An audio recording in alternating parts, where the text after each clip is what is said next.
اهلا بيكم. جايين النهارده معاكم عشان نتكلم عن منطقه من اهم المناطق اللي موجوده في السوق العقاري المصري، منطقه الناس كلها بتتجه عليها علشان تحط فيها استثماراتهم، منطقه هي هتكون واجهه مصر قدام العالم كله في المستقبل، منطقه الدوله نفسها حاطه كل السبوت عليها وحاطه جهودها كلها علشان تطلع بافضل شكل. انا احمد نوار، سيلز تيم ليدر شركه فير بروكرز. جايين النهارده معاكم هنتكلم عن العاصمه الاداريه. قبل ما نخش عن اي ديتيلز تخص العاصمه الاداريه من جوه، هنتكلم الاول امتى تم الاعلان لاول مره عن العاصمه الاداريه، امتى اول مره سمعنا عن حاجه اسمها العاصمه الاداريه. بعد كده هنتكلم عن الهدف من انشاء العاصمه الاداريه، ايه الفكره من حاجه زي كده، وبعد كده هنتكلم عن تقسيم بقى العاصمه الاداريه من جوه وايه اهم المعالم اللي موجوده فيها، وفي الاخر لما نتكلم عن بروجكت من اهم البروجكتس اللي موجوده في العاصمه الاداريه بشكل عام لو انت حابب تستثمر في العاصمه الاداريه. اولا تم الاعلان عن العاصمه الاداريه اول مره سنه 2015 في منتدى الشباب العالمي. سياده الرئيس عبد الفتاح السيسي اعلن ان الدوله في طريقها لتطوير مدن جديده، والهدف الاول منها طبعا تطوير الاقتصاد المصري. وطبعا زي ما احنا عارفين اي دوله اقتصادها من اهم العوامل اللي بتطور الاقتصاد ده هو الاصول اللي موجوده في البلد. على سبيل مثلا الامارات، هل الامارات نرجع بالزمن ورا كده شويه، هل الامارات كانت بنفس القوه اللي عليها في الوقت الحالي قبل ما يتم تطوير دبي بنفس الطريقه اللي احنا شايفينها؟ اكيد لا. فنفس الفكره بالظبط احنا بنعملها هنا في العاصمه الاداريه او في مصر بشكل عام، احنا بنعمل العاصمه ان هي تكون دبي الجديده. غير كده كمان ممكن نكون كتير مننا سمع جمله ان العاصمه الاداريه هي اتجاه الدوله. طب ليه هي اتجاه الدوله؟ لان كل المصالح الحكوميه والخدمات هتكون موجوده في قلب العاصمه الاداريه. طب ده معناه ايه؟ معناه ان حضرتك ايا كان ساكن فين، ايا كان شغال ايه، هتحتاج انك تنزل العاصمه الاداريه لاي سبب من الاسباب. تمام؟ طيب خلينا نتكلم بعد كده ايه بقى الهدف من انشاء العاصمه الاداريه؟ هنتكلم رقم واحد هي تخفيف الكثافه السكانيه اللي موجوده في مصر وتحديدا في نطاق القاهره. رقم اثنين ان هي مدينه معموله بستايل جديد، بنتكلم في مدينه من الجيل الرابع يعني محطوط فيها كل التقنيات اللي انا ممكن احتاجها، معموله باساليب جديده. بمعنى اصح احنا شفنا ايه الاخطاء اللي حصلت في التجمع الخامس وتم ان احنا تفاديناها في العاصمه الاداريه. لو جينا رجعنا لورا شويه من حوالي سنه ونص كده على ما اتذكر، ساعه الامطار الغزيره اللي نزلت كنا بنشوف التجمع ومعظم مناطق مصر متبهدله خالص وبايظه من المطر والطريق واقف وما الى ذلك. كنا في نفس التوقيت ده تبص على المنطقه في العاصمه الاداريه ما تلاقيش اي حاجه من دي خالص، انت حاسس انك موجود في اوروبا، وده حرفيا اللي بيحصل. كل حاجه معموله على اعلى مستوى في العاصمه الاداريه، وانت في قلب العاصمه مثلا حصلت مشكله او عطل نوعا ما بيتم اصلاحه عن طريق الانفاق تحت الارض. وطبعا دي حاجات من البنيه التحتيه اللي بينفذها مين؟ بينفذها المقاولين العرب، بينفذها اوراسكوم وشركه سيمنز الصينيه، فدي معموله بتقنيات على اعلى مستوى. البنيه التحتيه هتفيدك انت في ايه كمواطن، او هتفيد مصر في ايه؟ ان انت شفت ايه الاخطاء اللي حصلت في دبي، ايه الاخطاء اللي حصلت مثلا في منطقه زي التجمع الخامس وتم تفاديها في العاصمه الاداريه عشان تطلع بافضل طريقه ممكنه. احنا بنشوف دبي معظم الايفنتس والحفلات والمؤتمرات العالميه بيتم تقديمها في دبي، لا احنا عايزين بقى الكلام ده يحصل عندنا هنا في مصر. لو جينا برضو بصينا على اللوكيشن بتاعه بعيدا عن ان العاصمه الاداريه هي امتداد او اكستنشن للتجمع الخامس، هتلاقي ان انت عندك في الاخر خالص كده عندك قناه السويس. وطبعا كلنا عارفين ايه هي قناه السويس بالنسبه لمصر، فان انت تحط برضو اللوكيشن بتاعها يكون قريب من قناه السويس، ده برضو بيزود عندك دخول العمله الصعبه في البلد، فبالتالي انت بتزود الاقتصاد بتاعك وبتخلي الناس اللي بره يستثمروا عندك اكتر واكتر واكتر، فده بالتالي بيطور الدوله وبيعود علينا احنا بالنفع كمواطنين في الاخر. طبعا اللوكيشن بتاع العاصمه الاداريه لو جينا بصينا عليه زي ما قلنا هو لوكيشن محوري جدا جدا جدا جدا. لو جينا بصينا هتلاقي ان احنا عندنا هو قبل العاصمه على طول التجمع الخامس والقاهره الجديده، التجمع الخامس بقى والتجمع الثالث والتجمع الاول وقبل الدائري بتاعنا، المحاور الرئيسيه والمناطق الرئيسيه اللي احنا نتجه عليها. هتلاقي نفسنا فوق هنا كده طريق السويس اللي عليه طبعا مدينتي، الرحاب، مدينه بدر، المستقبل، وفي اخره طبعا زي ما قلنا من الاول قناه السويس. تمام؟ فاحنا بنتكلم عندنا برضو طريق الطميه السخنه، ده غير الدائري الاقليمي والدائري الاوسطي. فبنتكلم في طرق معموله خصيصا عشان تقدر توصل العاصمه الاداريه باسهل طريقه. طريق السويس، طريق الطميه السخنه، رقم 3 طريق الدائري الاقليمي. رقم 4 هو الطريق الدائري الاوسطي. في طريقين كمان برضو من اهم الطرق ولا يقل اهميه عن الاربع طرق اللي احنا ذكرناهم، وهم محور بن زايد الجنوبي ومحور بن زايد الشمالي. لو جيت سالت اي حد في التجمع هو ايه التجمع ده؟ هيقول لك التجمع هو عباره عن 90 الشمالي و90 الجنوبي. فعلى غرار 90 الشمالي و90 الجنوبي عملنا محور بن زايد الجنوبي ومحور بن زايد الشمالي. فانت اصلا زي ما احنا قلنا في الاول خالص ان العاصمه هي امتداد او اكستنشن للقاهره الجديده، فبالتالي هم مربوطين ببعض جدا، وتقدر بكل سهوله من القاهره تدخل على العاصمه الاداريه. اتكلمنا خلاص عن الطرق بتاعه العاصمه الاداريه، نتكلم عن العاصمه ذات نفسها بقى وتقسيمتها. العاصمه الاداريه هي معموله على مساحه 170,000 فدان. المرحله الاولى من العاصمه الاداريه 40,000 فدان، لسه المرحله الثانيه ولسه المرحله الثالثه مفيش ارقام اكرت ان دي كام فدان ودي كام فدان، المساحه بتاعتهم هتكون كام، بس اللي احنا متاكدين واللي بنتكلم عنه دلوقتي المرحله الاولى اللي احنا عارفينها 40,000 فدان. طيب متقسمه ازاي؟ متقسمه معانا من اول الار 1 لحد الار 8. كل ما هو ار دي اصلا بتصل كلمه ريزيدنشال، فالار دي يعني ريزيدنشال 1 ريزيدنشال 2 لحد ريزيدنشال 8، هي حي سكني. معنى كده ان احنا عندنا في المرحله الاولى من العاصمه الاداريه 8 احياء سكنيه. الجزء الاول ده من اول الار 1 لحد الار 6، الجزء ده خاص بالدوله نوعا ما. هيئه المجتمعات العمرانيه ووزاره الاسكان والتعمير عماير سيبريت من خلالهم هم، تمام؟ طب انا دلوقتي لو عايز اشتري شقه في العاصمه الاداريه هشتري فين؟ عندنا منطقه المستثمرين اللي هي اميز منطقه سكنيه موجوده في العاصمه كلها، انت بتتكلم على النهر الاخضر مباشره والمحور المركزي. تحت منطقه المستثمرين على طول تحت المنطقه موجود عندك الار 7 وبعد كده الار 8 اللي بيتوسطهم طبعا الحي الدبلوماسي او حي السفارات اللي هيكون موجود فيه كل السفارات بتاعت كل الدول اللي موجوده في مصر، هتكون مجمعه كلها في الاريا دي. وطبعا لا ننسى طبعا لافيستا سيتي تبع شركه لافيستا. وعندنا برضه في قلب الار 3 كومباوند اسمه كومباوند المقصد لشركه سي تي اتش، واللي هي اصلا سي تي اتش اساسا هي شراكه ما بين 3 جهات، وزاره الاسكان والتعمير وبنك الاسكان وهيئه المجتمعات العمرانيه. تمام كده؟ ده بالنسبه للتقسيمه بتاعت المرحله الاولى من العاصمه الاداريه.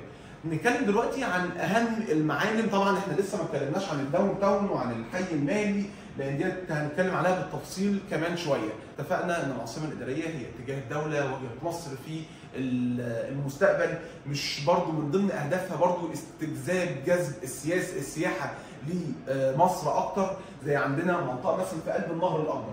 وبالحديث عن النهر الاخضر ناس كتير قوي متوقعه او فاكره ان النهر الاخضر هو عباره عن ميه او نهر، بس هو الكلام مش كده خالص. هو الحقيقه ان النهر الاخضر عباره عن سنترال بارك، هو مساحات خضراء. نتكلم في طول النهر الاخضر كله 35 كيلو متر جاي العاصمه الاداريه كلها وبعرض كيلو ونص. في قلب النهر الاخضر بقى موجود عندنا السنترال بزنس ديستريكت او السي بي دي او منطقه الاعمال المركزيه. المنطقه دي اللي موجود فيها البرج الايقوني والابراج الصينيه، اطول برج في افريقيا. طبعا منطقه الاعمال المركزيه او السي بي دي اللي من تنفيذ الشركه الصينيه. غير كده كمان لو جينا بصينا هتلاقي عندنا في متوسط الار 2 والار 3 هتلاقي عندنا المدينه الرياضيه اللي تم اقامه كاس العالم لكره اليد سنه 2021 عليها. غير كده كمان عندنا المدينه الطبيه وجنبها على طول ارض المعارض او الاكسبو سيتي. عندنا هنا كده مدينه المعرفه، عندنا مدينه الفنون والثقافه ومدينه المعرفه، عندك الدار الاوبرا المصريه، عندك مدينه الفنون، عندك البورصه المصريه. فكل حاجه زي ما اتكلمنا نفتكر الكلمه اللي قلناها في الاول ان كل الخدمات والمصالح بتاعت الدوله هتتنقل تكون موجوده في قلب العاصمه الاداريه. خلينا نتكلم دلوقتي عن اهم منطقه موجوده في العاصمه الاداريه كلها، وهي منطقه الحي المالي ومنطقه الداون تاون. خلينا نبدا الاول بالداون تاون.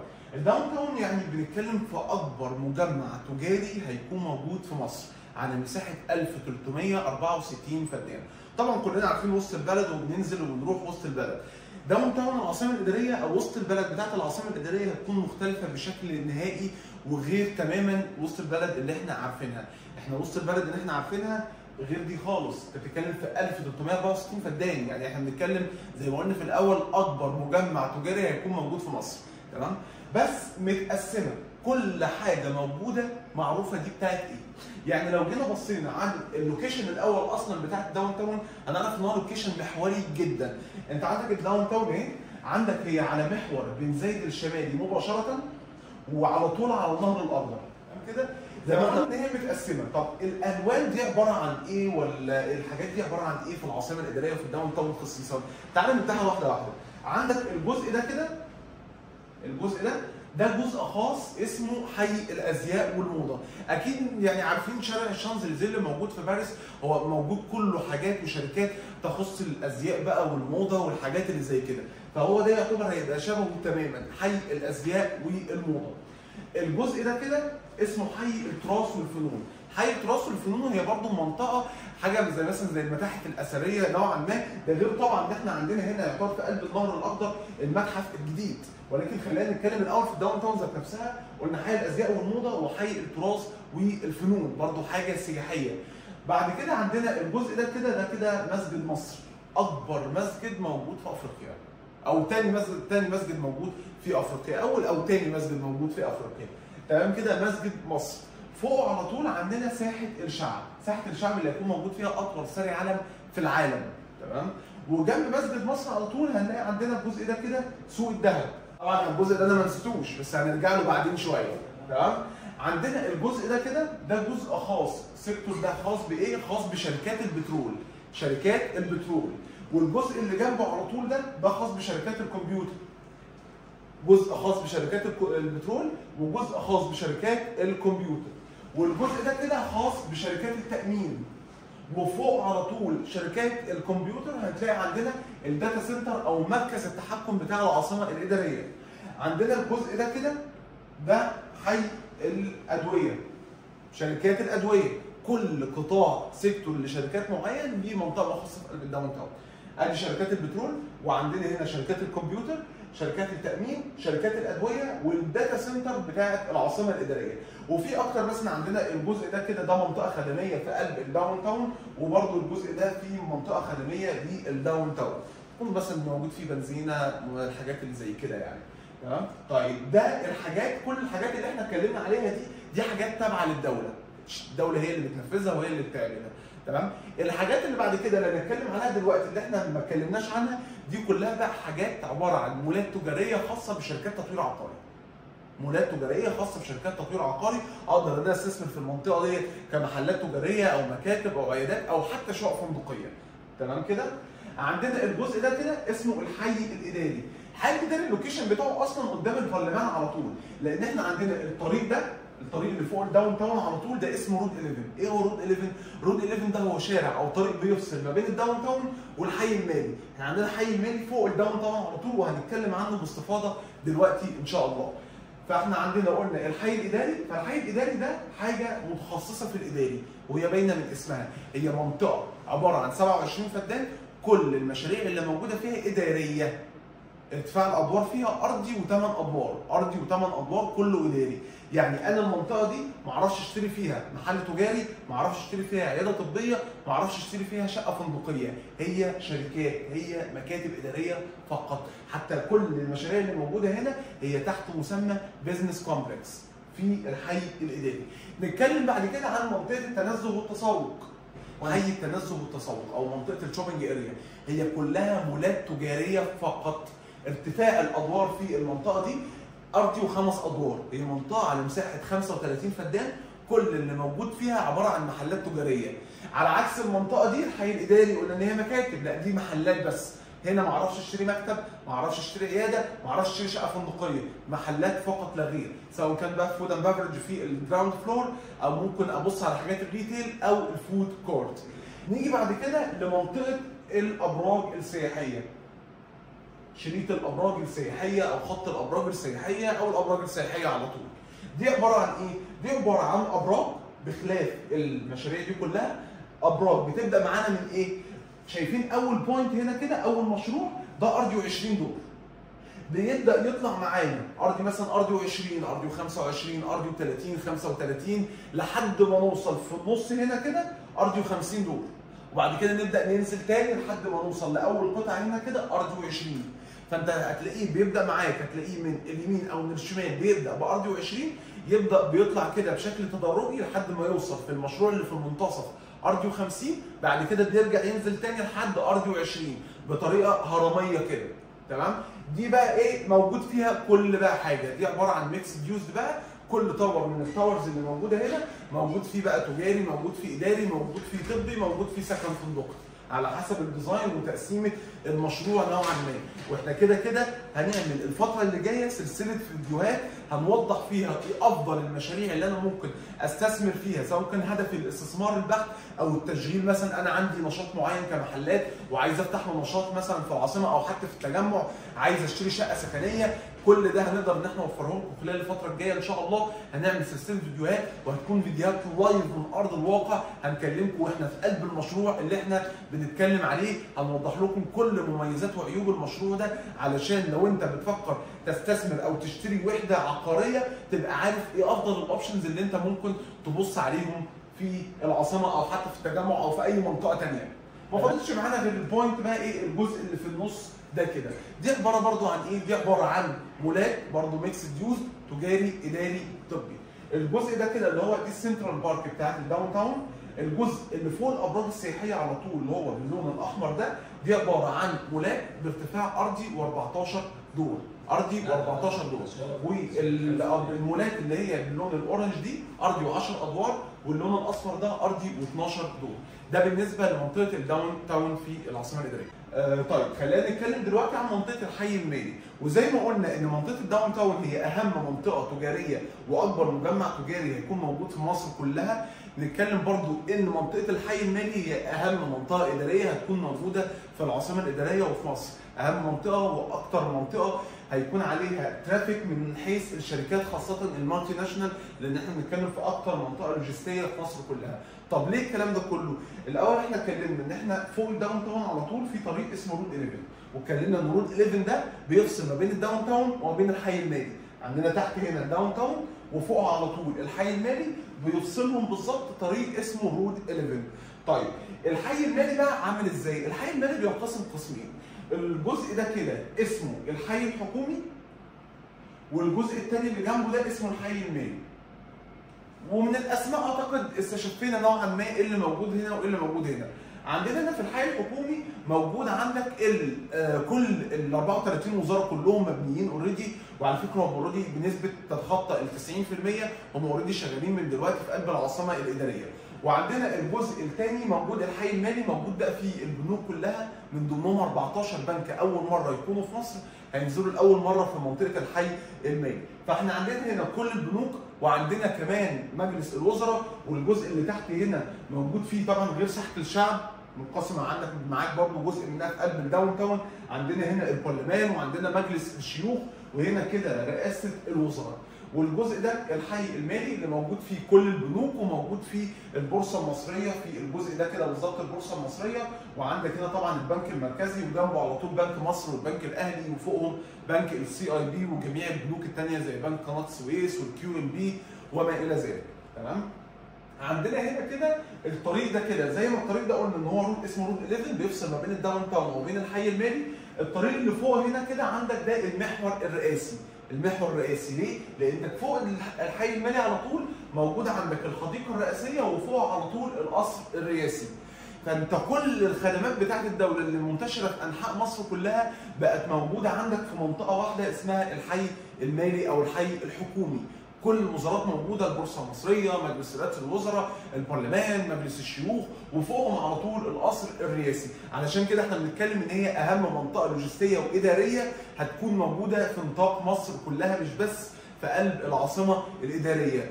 اي شركه تتمنى ان هي يكون لها مقر اداري في منطقه زي دي. تمام كده؟ عندنا زي ما قلنا ده كده المحور الرئاسي، الطريق ده كده اسمه المحور المركزي، وده كده الميدان المركزي. طبعا زي ما احنا قلنا برضو عندك هنا البنك المركزي قدام الميدان على طول وعلى المحور المركزي مباشره. وعندنا هنا الطريق ده كده اسمه محور الوزارات. محور الوزارات ده كده يعتبر جايب الاريا، لف الاريا كلها معانا كده. اسمه ايه؟ محور الوزارات، في قلب الوزارات ذات نفسها. فاحنا بنتكلم في اهم منطقه ممكن هنبص عليها من حيث المكاتب الاداريه. المشاريع اللي موجوده هنا في افريج 35 مشروع موجودين في المنطقه دي. ارتفاع الادوار زي ما اتكلمنا ان برضه في الداون تاون ان كل منطقه ليها ارتفاع ادوار معين، زي الحي الاداري قلنا ان هو ارضي و8، تنزل وتسوق قلنا ان هي ارضي و5، الابراج قلنا بتبدا من ارضي و20 لحد ارضي و50، جوه الداون تاون في ارضي و10 ارضي و12 ارضي و14. عندنا هنا منطقه الحي المالي ارتفاع المولات فيها ارضي و7 ادوار فقط لا غير، ارضي و7 ادوار. يعني بنتكلم حوالي 85% من المشاريع اللي موجوده كلها برضو اداري، نفس الكونسيبت بالظبط بتاع الحي الاداري، ولكن في بعض المشاريع اللي فيها محلات تجاريه، ولكن الاستثمار الاداري اصلا افضل في المنطقه دي من التجاري لسبب بسيط جدا، ان احنا بنتكلم رقم واحد ان هي منطقه اداريه بحته، من حيث البنوك، من حيث الوزارات، الشركات اللي هتكون موجوده، فبالتالي انا لو فاتح محل هكون شغال على الموظفين اللي موجودين من الساعه مثلا 8 9 الصبح لحد الساعه 5 6 المغرب، من الساعه 5 6 المغرب لتاني يوم الساعه 7 8 الصبح مفيش اي ترافيك عندي خالص، فبالتالي دي منطقه افضل للاستثمار الاداري مش التجاري. ده بالنسبه لمنطقه الحي المالي. كده اتكلمنا بشكل عام عن منطقه العاصمه الاداريه وتقسيماتها والطرق بتاعتها والتقسيمه بتاعت المرحله الاولى ذات نفسها، واتكلمنا بشكل مخصص اكتر عن منطقه الداون تاون وعن منطقه الحي المالي. اتمنى تكونوا استفدتوا من الحلقه النهارده، وبامر الله خلال الفتره الجايه زي ما احنا قلنا من شويه هنعمل سلسله فيديوهات هتكون مختصه بقى عن المشاريع. انا دلوقتي عايز مهتم بالاستثمار العقاري، عايز اشتري مثلا شقه، عايز اشتري محل، عايز اشتري مكتب، عايز اشتري عياده، هنتكلم عن اهم البروجكتس اللي انا ممكن ابص عليهم وهنشرح لكم بالتفصيل من حيث اللوكيشن بتاع المشروع، مين هي الشركه المطوره، مين هو الاستشاري التنفيذي، مين هي شركه الاداره. هنتكلم برضو عن ايه هي اهم المميزات اللي موجوده في قلب البروجكت ده، وايه هي العيوب اللي موجوده فيه اللي انا اتفاداها او اشوف اوبشن تاني احسن منه. هنكون معاكم بكل تفصيل عن كل بروجكت ممكن تستثمر فيه وتحط فيه الفلوس او شقه عمرك بمعنى اصح في قلب البروجكت ده، كل الاسعار طبعا والبيمنت بلان خلال الايام اللي جايه بامر الله. اتمنى تكونوا استفدتوا وقدرنا ان احنا نوصل لكم المعلومه بافضل شكل. انا احمد نوار، سيلز تيم ليدر شركه فير بروكرز. اتمنى نعمل سبسكرايب للقناه ونعمل لايك وشير للفيديو عشان غيرنا طبعا يستفيد، واللي ما عندوش معلومه عن العاصمه الاداريه تقدر معلومه نوصل له المعلومه بابسط شكل. وانتظرونا في حلقات اكتر باذن الله الفتره الجايه، وشكرا جدا لكم.